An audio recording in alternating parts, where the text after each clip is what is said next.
dahil lamang siya yung ang nagtatanong ng pinaka-incisive na mga questions during the impeachment trial. Wala pong kinalaman dyan si Senator Alan Peter Cayetano sapagkat siya naman po noon ay parang nominal head lang ng tinatawag na Philippine yung organizing committee for the SEA Games. Yung FISOG, organizing group.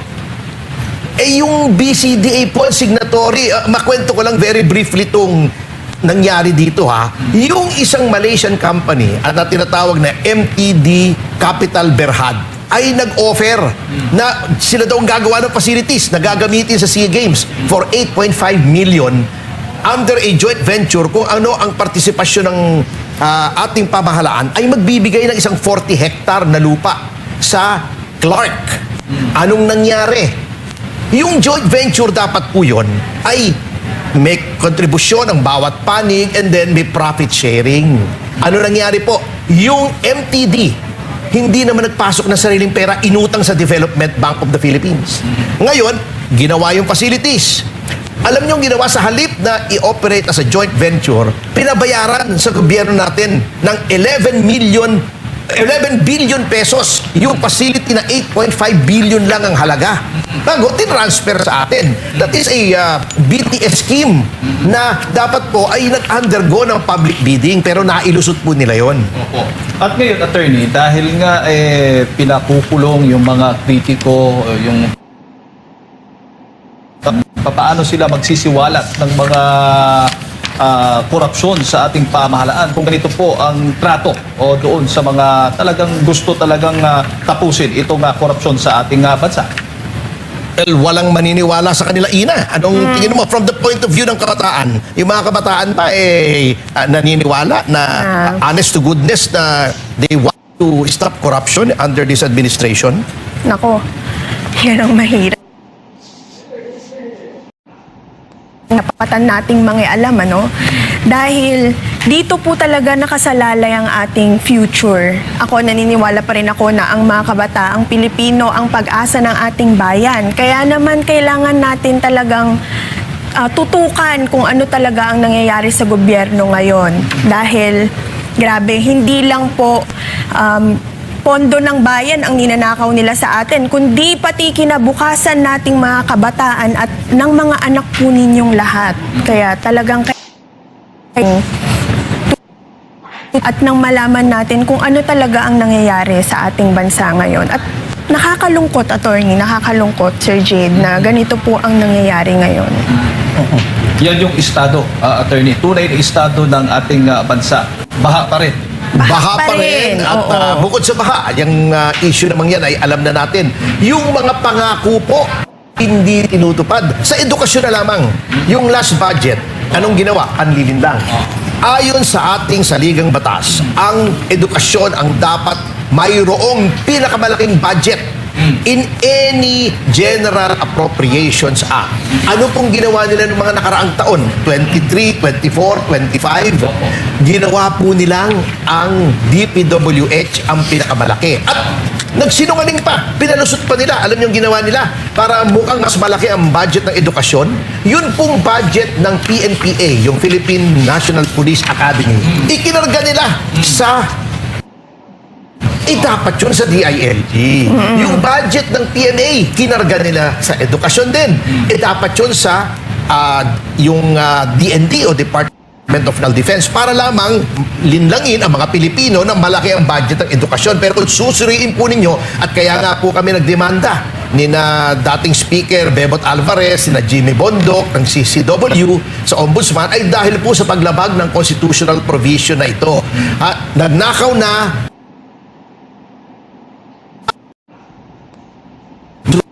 mga teachers para sa ating edukasyon. Opo. So, may problema talaga tayo sa sektor ng edukasyon. Kulang yung mga silid-aralan. Sobrang kulang. Yun ang state of the Lumobo pa, state of the nation. lumobo pa po sa mahigit 166,000 ng shortage ng ating classrooms. Dahil nung nakaraang SONA, ipinangako ni BBM na siya ay magpapatayo ng 44,000 classrooms. Ito ba ay Hindi, syempre. Hindi, pero, of course. pero sana hindi mo na ginamit yung word na shortage, parang tinatamaan ako. Ay, sorry Ako na, lang Atty. lang, Kaya nga ako nakatingin lang ako lang sa'yo eh. kanina, Bihira di ba? naman eh, oh. Oo. Opo. Pero paano natin matatawag na bagong Pilipinas? Ito, kung ganito po, yung Eh, bago talaga. Bagong-bago na ngayon. Kasi unang-una, ngayon lang nangyari na nabago na. Yung mga nag-iimbestiga, sila ang inimbestigahan at kinulong. Okay. Number 2, bagong-bago na rin. Yung mga nagnanakaw, sila ang ginagantimpalahan. Sila ang binibigay ng mga poder sa gobyerno. Number 3, bagong-bago na talaga. At sapagkat yung mga pangako nila na hindi natutupad, pinalalabas nila na natupad. Lalong-lalo na yung the famous at 20 pesos na bigas. Ay, di ba? scam. Yung ba nasaan? Kahit na anong gawin nila, ang ginagawa lamang nila na pagpapalusot at ito ang pamahalang ito ay puro palusot. Sinasubsidize nila ngayon Sinasubsidize, yes. para magmukhang mura. Pero ang nagbabayad din, tayo rin. Tayo Bibili ka rin. ng 20 pesos na bigas, galing din naman sa buwis mo, yung pinagsasubsidize. At ngayon po, ang nangyari, record sa history ng Pilipinas na pinakamalakas mag-angkat ng bigas sa ating buong kasaysayan. So, yun lamang po, very basic. Kaya kasamang Admar, Manang Jade, Ina. Jade, sorry. Oo. Nagagalit kasi ako, kaya nagkamali ako. Hindi ba na nga nung iba yung lyrics ng bayan ko eh. Di ba? Dapat yun, ang bayan kong Pilipinas. Lupiin ng gintot, bulaklak. Ginawa nilang ang bayan kong Pilipinas, lupain ng mahal na bigas. Oh my gosh. Umaabot pa po ng 60 pesos isang kilo eh. Dahil nagiging dependent po tayo sa import galing sa Thailand and Vietnam. Kasi hindi po ganun kalakas yung local produce natin. Dahil Walang nga, support eh. walang suporta sa ating mga farmers. Kaya nakakalungkot. Opo, at doon since na pag-uusapan natin yung presyohan, yung nangako yung administrasyon noon na papanatilihin mababa ang inflation at palalawakin ang access sa kuryente. Nako. 1 million households na may solar energy access. Yan po yung ibinida po ng administrasyong Marcos. Pero ano nangyari, attorney? Walang nangyari. Unang-una, yung solar project ni Congressman Leviste, hinaras pa. Sinabi pang may anomalya kahit wala. Bakit? Sapagkat kritiko ng pamahalaan si Congressman Leviste. Yun lang ang reason dyan eh. Pero yung project mismo ni Congressman Leviste, 3 weeks ago lang yata, doon sa Pampanga, ay pinasinayahan ng Pangulo. Yun yung mismong project na sinasabi nilang nagbenta daw ng franchise, iimbestigahan ng ombudsman. Pero ayun, ginagamit nila. Pero kailan lang yun? 3 weeks ago. Paano matutupad? Pero ang basic dyan, kasamang Jade, ay yung napakabagal na response ng ating pamahalaan doon sa krisis sa Middle East. Kung saan hinayaan natin tumaas ng tumaas ang mga presyo ng produktong petrolyo. Yan po yung baseline eh. Pag tumaas yan, tataas lahat. Agal dito.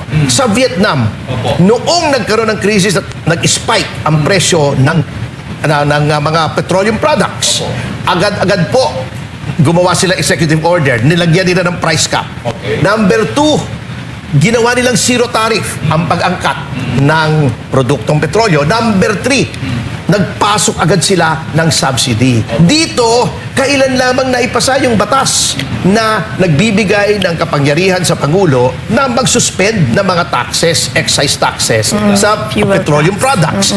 Number 2, sa halip na i-subsidize natin yung mga oil companies, kung saan madali po yan, direct subsidy yan eh. From the government, sa pondo ng gobyerno, pupunta sa mga kumpanya ng langis para yung difference na ang pamahalaan na magpupuno nung pagbiglang pagtaas, ang ginawa pa ay yung AKAP, yung AIX, yung ayuda. Hindi po natin sinasabing masama na mag-ayuda sa ating taong bayan, ngunit very inefficient po yan eh. At ang nangyayari, nagiging prone to corruption kasi milyon-milyong Pilipino bibigyan mo ng ayuda. Yung logistical requirements lang yan, napakalawak. Hindi kaya ng DWSD. hindi rin kaya ng mga local governments. Ano nangyayari? Ay kinukupit Kinukura. lang po. Ang dami nagrereklamo. Hindi daw nila nakukuha yung kanilang ayuda. So maling-mali po yung response, napakabagal at too late. Ano nangyari? Ang taas ng inflation dahil mataas ang presyo ng produktong petrolyo. Attorney Miss Ina, maputol muna ako muna kayo. Tanggap na muna tayo ng update dyan sa Commonwealth matapos nga na magkaroon na magkagirian ang tropa ng mga pulis at mga reliyista sa ikalimang zona ni BBM. Narito report ni Almar Porzuelo live. Almar, magandang hapon. Jade, Atty. Topacio at Ina, magandang tanghali. Kagaya nga ng nakasanayan ay nagkaroon ng kilos protesta sa kahabaan ng Commonwealth sa mismong araw ng SONA ng Pangulo. Ayon kay Police Brigadier General Randy Glenn Silvio, ang Police Director ng QCPD, 3 lugar ang kanilang binabantayan bunsod ng sabay-sabay na rally. Nagkaroon naman ng girian sa pagitan ng pulis at rallyista sa Philcoa Commonwealth Unit. Nilinaw ni Police Brigadier General Silvio na walang nasaktan matapos ang insidente. Gusto kasi nilang mag-extend pa dito ng medyo isang lane. Ayaw naman ang ground commander natin, no? Konting girian lang naman, then wala naman nagkasakitan. Is jumping sa bandwagon ng renewable energy alternative na fuel para sa ating energy generation. Tayo po hanggang ngayon 97% pa ang dependence natin sa foreign oil. Hindi tayo pumapasok. Meron tayong mga windmills. Nakakatawa nga yung mga windmills nandun pa sa bayan mismo o probinsya mismo ng ating Pangulo. Pero nandoon lang. Diba, niyabang pa nga niya yun noong 2022 na yun ang kanyang achievement. Pero hanggang ngayon, windmill puro hangin lang pala. Solar, napakabagal, ginagawa pang politika. Yung geothermal natin, mauubos na po yun So, yun po ang ating problema. Lahat ay pinopolitika. Ito nga pong regulatory ating mga shortcomings. Meron na ngang mga halos 2 milyong households na wala pang kuryente o more than 2 million. Yung pang mga may kuryente, minsan nagba-blackout pa. Dahil dito sa ating ito nga, ayaw pang i-suspend yung dan lang sinuspend yung paano tayo uusad yan sa kuryente? At tama si Miss Ina, no? Matapos ko lang tong issue na to, yung kuryente at saka presyo ng mga produktong petrolyo, these are yung mga gut issues na sinasabi niya, nararamdaman. So si Pangulong Marcos ay para pong diarrhea nararamdaman mo sa sikmura. Bawat iskandalo, bawat kupit sa gobyerno, hindi po abstract yan. Daman-dama po natin ng bawat Pilipino yan. Ang nangangahulugan niya na ninakaw mo yung sa flood control, may binahang bahay, nasira. Ninakaw mo yung sa farm-to-market roads, may mga hindi kumain. Sa halip na 3 pagkain, 3 meals a day, nagiging 2 or even 1. Sa bawat pagtaas ng kuryente, tataas ang presyo ng mga produkto sapagkat ginagamit po ang kuryente at ang produktong petrolyo sa pagmanufacture at pagdeliver ng mga produkto sa merkado. So, yan po, nagdo-domino effect. Hindi nakapagtataka, ano? Negative pa rin ang ratings ng ating presidente ngayon dahil speaking of public trust, hindi talaga natutupad ang kanyang mga pangako, lalo na nung mga nakaraang SONA dahil dinadaan tayo sa mga mabulaklak niyang salita, pero kung titignan mo yung datos, hindi naman siya feasible, ano, attorney? Ay, totoo. Ang yung mga proyekto na sana ikatutuwa Correct. ng ating mga kababayan, katulad ng Bataan Cavite Interlink, yung subway, di ba? Yung pag-restore sana ng Bicol Express, yung maraming makikinabang na mass transport, dinidefund pa, tinatanggalan pa ng pondo at nilalagay sa infrastructure, yung mga unprogrammed allocations. Pati sa healthcare, yan ay daman-daman ng Pilipino yan, ano? Yung healthcare. Biro mo ba naman saan ka nakakita ng gobyernong nandoon na? Ang sarap-sarap na ng upo noong bilyon-bilyong piso sa PhilHealth, kukunin mo pa para gumawa ka ng mga proyekto na napupunta lamang sa alyado sa politika. So, hindi nakapagtataka na bagsak below sea level yung approval and trust ratings ng ating Pangulo. At katulad ng paulit-ulit na sinasabi ni Ma'am Ina, nalulungkot siya. Kaya mukhang malungkot ang dating mo sa akin ngayon ha? Oh. Sad face. Oo. Kaya nga attorney at Miss Ina, yung number one na gustong marinig ng taong bayan, batay na rin sa survey na lumabas ngayon, is paano ba susolusyonan, tutugunan ng administrasyon itong issue ng korupsyon. Number one, yung korupsyon issue. Ang gustong marinig, paano ba yan masusolusyonan? Para itong lahat ng mga problema natin sa bansa, talagang masolusyonan. Attorney, dahil ikaw ba'y naniniwala na lahat ng pagtaas ng mga presyo ng mga bilihin, lahat ng mga kinikeri ngayon ng taong bayan, may kinalaman yung korupsyon dito? Definitely. Sapagkat kung malaki nga, di ba, binibida nila ngayon, naging upper middle income tayo. Kung yung pera namang yun hindi naman nagtitrickle down o bumababa sa yung tinatawag ni Lenin na laylayan, baliwala po yun. Halimbawa, ang isang, ganito po yan parang isang sambahayan. May nanay, may tatay, may 3 anak. Okay. Sabihin mo na ngayon ang income nyo ay 10,000, biglang nagkatrabaho yung isang anak na 50,000. So, naging 60,000 ang income. Yung anak naman yun gastador. Sinusugal, binibili ng droga, ginagasto sa luho yung 50,000 na nadagdag. Ganun pa rin. Mahirap pa rin yung pamilya. Ganun din po yung bansa. At yun pong corruption talaga nung nag-survey po ang ating mga survey companies. Number 1 po yung concern ng ating mga kababayan. Yung pinagtutuunan nila ng pansin na impeachment trial, 1.2% lang po interesado dyan. Wala po silang pakialam dyan. At yan ay pinapakita ng napakataas na trust ratings ni VP Sara Duterte.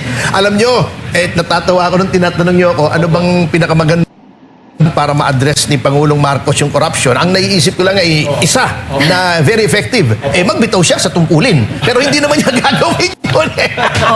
Pero kung hindi niya magagawa yun at alam naman natin hindi gagawin, magkaroon ng honest to goodness na investigasyon naman katulad ng ICI, yung Independent Commission on Infrastructure, chuchu-chuchu, kuno-kuno, di ba? Sabi, yun daw ay hindi pakikialaman. O ano nangyari? Unang-una, walang transparency. Gumawa pa ng mga guidelines para i-live stream yung proceedings. Ano nangyari? Puro executive session. Isang witness lang ang na-live stream. Si Martin Romualdez, si Sandro Marcos, yung ibang mga kaalyado na dumalo po sa pagdinig ng ICI, puro closed door.